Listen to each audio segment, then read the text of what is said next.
Terima kasih Anda masih bersama kami pemirsa. Anda bisa mengajukan pertanyaan langsung melalui line telepon interaktif maupun WhatsApp interaktif. Kita masih akan berbincang bersama dengan teknikal analis PR Panin Sekuritas, Bapak William Hartanto. Pak William, tadi kita sudah membahas untuk saham-saham yang terkait dengan teknologi bank digital yang lagi tren saat ini. Anda rekomendasikan lebih ke Arto dan MTDL. MTDL yang belum kita bahas, semenarik apa?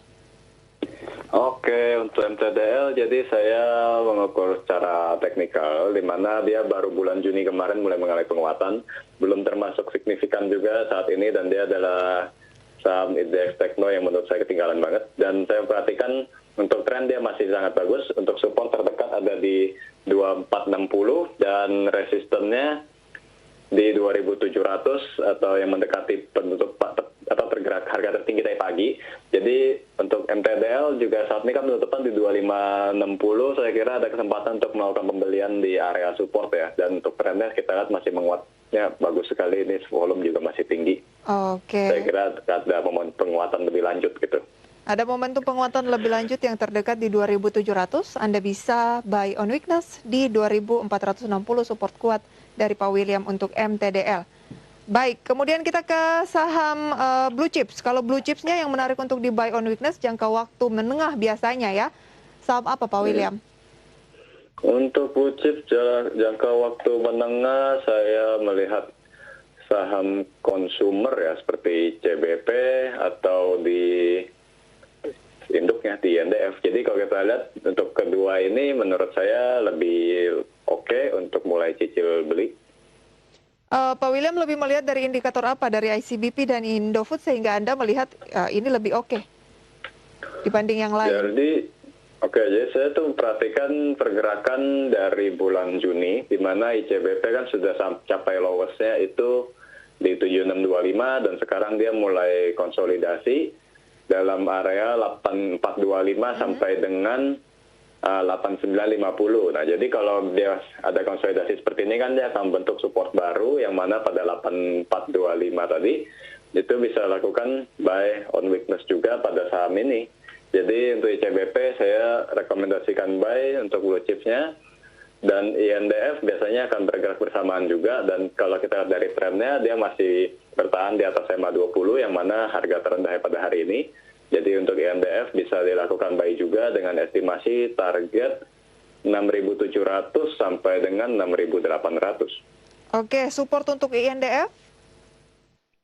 Support untuk INDF jadi itu di 6425. 6425 support untuk INDF ya. Kemudian targetnya 67 sampai dengan 68. Adapun ICBP support pertama mohon koreksi ya Pak ya. 8425, support kedua 7625. Ya, support keduanya 7625, ya betul-betul. Oke, resistennya? Untuk resisten ICBP saat ini berada pada 8950, dan jika penguatan berlanjut, target selanjutnya pada 9200. Baik, itu dia untuk ICBP dan Indofood, tapi lebih ke jangka menengah pemirsa ya, lebih ke investasi.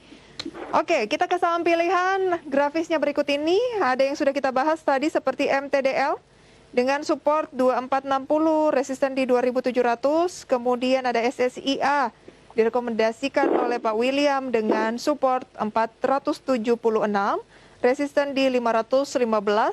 Friend 111, resisten di 138, dan MPMX 675, resisten di 745. Mungkin bisa Anda screenshot, pemirsa bisa menjadi referensi untuk Anda.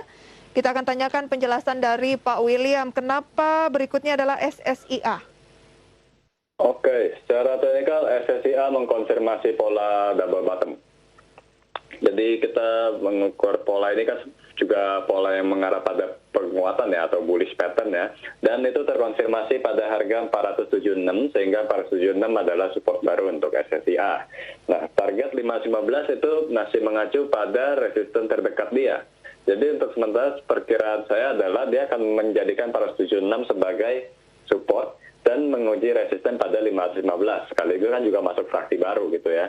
Nah, jadi itu adalah area terdekat untuk SSIA. Tentunya kalau misalnya 515 ini bisa ditembus, SSIA masih memiliki ruang penguatan pada target selanjutnya, itu akan berada pada 560. Tapi untuk jangka pendeknya kita memperkirakan pergerakannya akan berada pada 476 sampai dengan 515. Oke, itu dia ya, 476 adalah support, resisten terdekat 519, kalau itu bisa dicapai, target berikutnya di 560. Ya. Friend, ini juga cukup hangat nih menjadi perbincangan dan pertanyaan pemirsa di pekan lalu, ternyata masih direkomendasikan oleh Pak William. Semenarik apa, Friend? Oke, Friend itu kan baru tembus resisten pada 2 hari yang lalu, resistennya pada 111. Yang mana ketika resisten sudah ditembus kan akan jadi support baru, dan saya juga rekomendasikan buy dengan support pada 111. Jadi kita sih strateginya lebih kepada spekulatif buy and hold ya, selama bertahan di atas 111 dengan target resisten pada 138.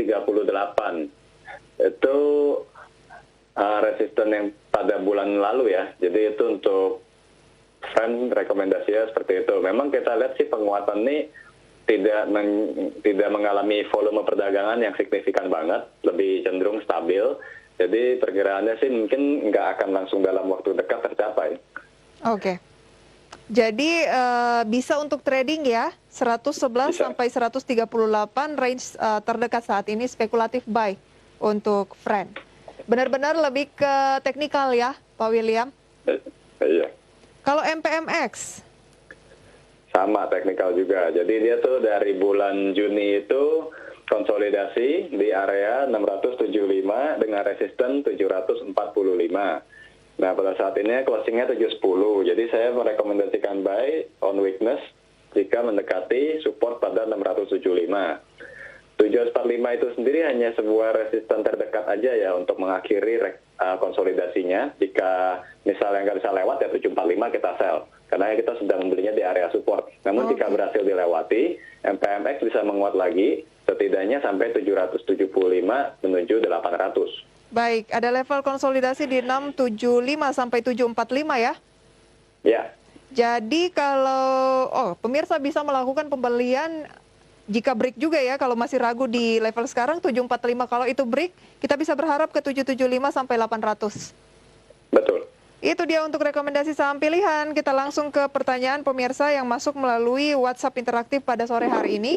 Saya mulai dari Bali. Ada Pak Gede. Selamat sore Pak Gede. Menanyakan, Ali, boleh entry sekarang Pak William atau gimana ya?